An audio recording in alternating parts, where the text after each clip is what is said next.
ஸ்டாலினை சந்தித்தார் அழகிரி. மதுரையில் போட்டி, யானை பலமாகும் திமுக. அதாவது திமுகவில் இருந்து நீக்கப்பட்ட அழகிரியின் ஆதரவாளர்கள் மீண்டும் தங்களை கட்சி பணியாற்ற அனுமதிக்க வேண்டும் என தமிழ்நாடு முதலமைச்சரும் திமுக தலைவருமான ஸ்டாலினிடம் கடிதம் கொடுத்திருக்கின்றனர். இந்த நிலையில் திமுக தலைமை எந்தவித சிக்னலும் கொடுக்காததால் அவர்கள் தமிழக வெற்றி கழக தரப்புக்கு தாவை இருப்பதாக சொல்லப்படுகிறது. கலைஞர் கருணாநிதி காலத்தில் டெல்லிக்கு முரசொலி மாறன், சென்னைக்கு ஸ்டாலின், மதுரைக்கு அழகிரி என்றுதான் இருந்தது. தமிழ்நாடு முன்னாள் முதலமைச்சர் ஆன கருணாநிதியின் மூத்த மகனான அழகிரி தென்மண்டல அமைப்பு செயலாளராகவும் இருந்தார். திருமங்கலம் இடைத்தேர்தலில் மிகப்பெரிய அளவில் வெற்றியை கொடுத்த திருமங்கலம் ஃபார்முலாவை அறிமுகப்படுத்தியதும் அவர்தான். அதற்குத்தான் அந்த பதவி அவருக்கு வழங்கப்பட்டது. சென்னையில் பிறந்து வளர்ந்த அழகிரி மதுரை அரசியலை நிரந்தரமாக்கி கொண்டார்.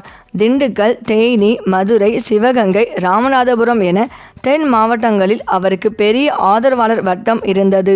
இதற்கிடையே கலைஞருக்கு பிறகு ஸ்டாலின் தான் அரசியல் வாரிசு என்பதை உணர்ந்த பல திமுக புள்ளிகள் ஸ்டாலின் பக்கம் சாய்ந்துவிட்டனர். இடையில் நாளேடு ஒன்றின் கருத்து கணிப்பு திமுகவில் மிகப்பெரிய புகைச்சலை ஏற்படுத்தியது. அதற்கு பிறகு நடந்த சம்பவங்கள் தமிழக அரசியலில் மிகப்பெரிய அதிர்வலைகளை ஏற்படுத்தியது. இதனால் திமுகவிலிருந்து நீக்கப்பட்டார் அழகிரி. அவருடன் சேர்த்து அவரது ஆதரவாளர்களான மன்னன், இசக்கிமுத்து, முபாரக் மந்திரி, திருப்பரங்குன்றம் கார்த்திகேயன் ஆகியோர் கட்சியில் இருந்து நீக்கப்பட்டனர். கலைஞர் கருணாநிதியின் மறைவுக்கு பிறகு சென்னையில் பிரம்மாண்டமான ஒரு பேரணியை நடத்தி காட்டினார் அழகிரி. திமுக ஆட்சி அமைந்த போதும் அவருக்கு கட்சி பணியாற்ற வாய்ப்பு வழங்கப்படவில்லை. அதே நேரத்தில் சகோதரர்கள் இருவரும் சந்தித்து கொள்வதும், மதுரை செல்லும் போதெல்லாம் உதயநிதி ஸ்டாலின் அழகிரியை சந்திப்பதும் வழக்கமாக வந்தது. இதற்கிடையே கட்சியிலிருந்து நீக்கப்பட்டு பல ஆண்டுகள் ஆனாலும் திமுக அனுதாபிமானங்களை தாங்கள் தொடர்வதாகவும் தங்களை திமுகவில் சேர்த்து கட்சி பணியாற்ற அனுமதிக்க வேண்டும் என சமீபத்தில் மதுரை சென்ற திமுக தலைவரும் தமிழ்நாடு முதலமைச்சருமான ஸ்டாலினிடம் கடிதம் கொடுத்தார் மன்னன். இருந்தபோதும் தற்போது வரை அவருக்கு கட்சி பணியாற்ற சிக்னல் கிடைக்கவில்லை. திமுகவின் வாரிசு தலைவர் ஒருவர் அழகிரியின் ஆதரவாளர்கள் மீண்டும் கட்சிக்குள் வருவதை விரும்பவில்லை என சொல்லப்படுகிறது. இதற்கிடையே கடந்த சில தினங்களுக்கு முன்பு அழகிரி தீவிர ஆதரவாளராக இருந்த திருப்பரங்குன்றம் திமுக முன்னாள் ஒன்றிய செயலாளர் கார்த்திகேயன் தமிழக வெற்றி கழகத்தில் விஜய் முன்னிலையில் இணைந்தார். மேலும் அழகிரியின் ஆதரவாளர்கள் பலர் தமிழக வெற்றி கழகத்தில் இணைய இருப்பதாக கூறியது பரபரப்பை ஏற்படுத்தியது. இந்த நிலையில் அழகிரியின் முக்கிய ஆதரவாளர்கள் சிலர் வரும் நாட்களில் அடுத்தடுத்து தமிழக வெற்றி கழகத்தில் இணையலாம் என சொல்லப்படுகிறது. திமுக தலைமையும் கண்டு கொள்ளாத நிலையில் 2 சட்டமன்ற தேர்தல்களை பங்கேற்க முடியவில்லை. வரும் தேர்தலில் போட்டியிட வேண்டும் அல்லது உள்ளாட்சி தேர்தல்களிலாவது தாங்கள் ஆதரவாளர்கள் வெற்றி பெற வேண்டும் என்பதற்காக இந்த முடிவை அழகிரியின் முக்கிய ஆதரவாளர்கள் எடுத்திருப்பதாக சொல்லப்படுகிறது. அதே நேரத்தில் யார் யார் எப்போது தமிழக வெற்றி கழகத்தில் இணைய போகிறார்கள் என்ற தகவல்கள் வெளியாகவில்லை. மேலும் 2014ஆம் ஆண்டு மதுரையில் அழகிரி பிறந்தநாள் போஸ்டர் சர்ச்சை காரணமாக அழகிரி மற்றும் அவரது ஆதரவாளர்கள் திமுகவில் இருந்து நீக்கப்பட்டனர். அன்று முதல் ஸ்டாலின், அழகிரி இடையே நீண்ட மோதல் நீடித்தது. காலப்போக்கில் ஓரளவு சமரசம் ஏற்பட்டாலும் முழுமையான இணக்கம் ஏற்படவில்லை. சில மாதங்களுக்கு முன் துணை முதல்வர் உதயநிதி ஸ்டாலின் வீட்டுக்கு வந்தபோது அழகிரி தனது ஆதரவாளர்களை மீண்டும் திமுகவில் சேர்க்க வேண்டும் என வலியுறுத்தினார். ஆனால் ஸ்டாலின் எந்த ஆதரவாளரையும் கட்சியில் சேர்க்கவில்லை.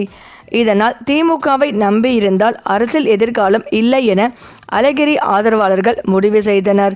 தொழிலதிபர் ஒருவர் மூலம் அதிமுக பொதுச் செயலாளர் எடப்பாடி கே. பழனிசாமி தரப்பில் பேச்சு நடத்தினர். பழனிசாமி கெரின் சிக்னல் கொடுத்ததால் ஜெயலலிதா பிறந்தநாள் அன்று பழனிசாமி முன்னிலையில் அழகிரி ஆதரவாளர்கள் முறையாக அதிமுகவில் இணைய உள்ளனர். அழகிரி ஆதரவாளர் ஒருவர் கூறியதாவது: வேறு கட்சிகளுக்கு சென்றவர்களை ஸ்டாலின் திரும்ப சேர்க்கிறார். வைகோவுடன் கூட்டணி வைத்துள்ளார். ஆனால் 12 ஆண்டுகளாக திமுக விசுவாசியாக இருந்த எங்களை புறக்கணித்தார். மதுரை முன்னாள் அவைத்தலைவர் இசக்கிமுத்து, முன்னாள் துணை மேயர் மன்னன் ஆகியோர் ஸ்டாலினை சந்தித்து மனு கொடுத்தும் பலன் இல்லை. இப்போது அதிமுகவுடன் பேசுவது உண்மை. அழகிரி சம்பந்தமின்றி எந்த முடிவும் எடுக்க மாட்டோம். சட்டசபை தேர்தலுக்கு முன் முக்கிய முடிவு எடுப்போம். இந்த நகர்வு திமுகவுக்கு பெரும் அதிர்ச்சியை ஏற்படுத்தியுள்ளது. மதுரை பகுதியில் அழகிரி செல்வாக்கு குறிப்பிடத்தக்கது. அவரது ஆதரவாளர்கள் அதிமுகவில் இணைந்தால் 2026 தேர்தலில் தென் மாவட்டங்களில் அதிமுகவுக்கு வலு சேரும். திமுக தரப்பில் இதுவரை எந்த அதிகாரப்பூர்வ பதிலும் இல்லை. அழகிரி தரப்பில் இருந்து இதுவரை உறுதிப்படுத்துதல் வரவில்லை என்றாலும் ஆதரவாளர்களின் பேச்சு பரபரப்பை ஏற்படுத்தியுள்ளது. தமிழக அரசியல் களத்தில் பழைய எதிரிகள் இணைவது புதிய சூழலை உருவாக்கும் என எதிர்பார்க்கப்படுகிறது.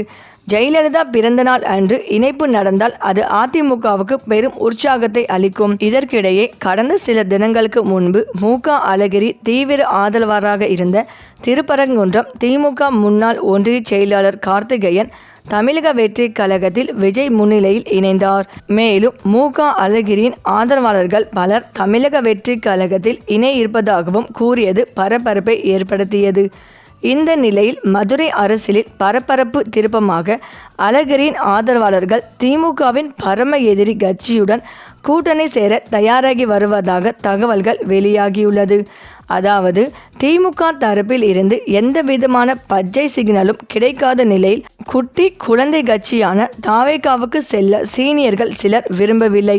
இதனை அடுத்து அதிமுகவுக்கு செல்லலாம் என அவர்கள் திட்டமிட்டுள்ளதாக சொல்லப்படுகிறது.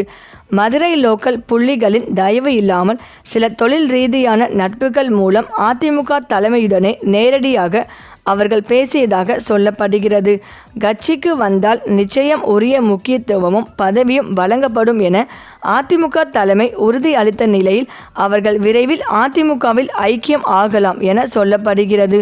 ஆனால் யார் யார் அதில் சேரப் போகிறார்கள், எப்போது இந்த விழா நடக்கும் என்பது குறித்தான தகவல்கள் இதுவரை வெளியாகவில்லை. இந்த நிலையில் சென்னையில் நடந்த முதல்வர் வீட்டு விசேஷத்தில் முதல்வர் மு.க. ஸ்டாலினும் அவரது சகோதரர் மு.க. அழகிரியும் அருகருகே அமர்ந்து நிகழ்ச்சியை நடத்தி கொடுத்ததில் கோபாலபுரம் உறவுகள் அனைவருடைய கண்கள் பனித்து இதயங்கள் இனித்த சம்பவம் அரங்கேறியதாக சொல்கிறார்கள். முதல்வரின் அத்தை மகன் அமிர்தத்தின் மகள் கலைச்செல்வியின் மகளான இலக்கியாவுக்கும் கிரிதரா என்பவருடன் பிப்ரவரி 22ஆம் தேதி திருமண நிச்சயதார்த்தம் நடந்தது. அண்ணா சாலையில் உள்ள நட்சத்திர ஓட்டலில் நடந்த நிகழ்ச்சிக்கு கட்சியின் முக்கிய புள்ளிகளுக்கே கூட அனுமதி இல்லை என சொல்லிவிட்டார்கள். முழுக்க கோபாலபுர குடும்பத்தினரின் நிகழ்ச்சியாக இருக்கட்டும் என நினைத்தார்கள். முதல்வரும் மனைவியுடன் சரியான நேரத்திற்கு வர அவருக்கு முன்பே மன்னன் அழகிரியும் மனைவியுடன் வந்து காத்திருந்தார். இருவரும் அருகருகே உட்கார்ந்து நீண்ட நேரம் சிரித்து பேசியதை மகிழ்ச்சியுடன் பார்த்து கொண்டிருந்தனர் கோபாலபுரத்து உறவுகள். மாறன் சகோதரர்களில் தயாநிதி மனைவியும் வந்திருந்தார். கலாநிதி சார்பில் காவேரி மட்டும் கலந்து கொண்டதாக சொல்கிறார்கள். இந்த நிலையில் தற்போது மீண்டும் திமுகவில் இணைய மு.க. அழகிரி முடிவு செய்துள்ளதாகவும் தற்போது தகவல்கள் வெளியாகியுள்ளது. இந்த செய்தி எடப்பாடியை அதிர்ச்சியடைய வைத்துள்ளது என அரசியல் வட்டாரத்தில் பரபரப்பாக பேசி வருகின்றனர். சரி, இந்த வீடியோ பற்றிய உங்கள் கருத்துக்களை கமெண்ட்ல சொல்லுங்க. மேலும் இந்த வீடியோ உங்களுக்கு பிடித்திருந்தால் லைக் பண்ணுங்க, ஷேர் பண்ணுங்க, மறக்காம நம்ம சேனலை சப்ஸ்கிரைப் பண்ணிக்கோங்க. நன்றி.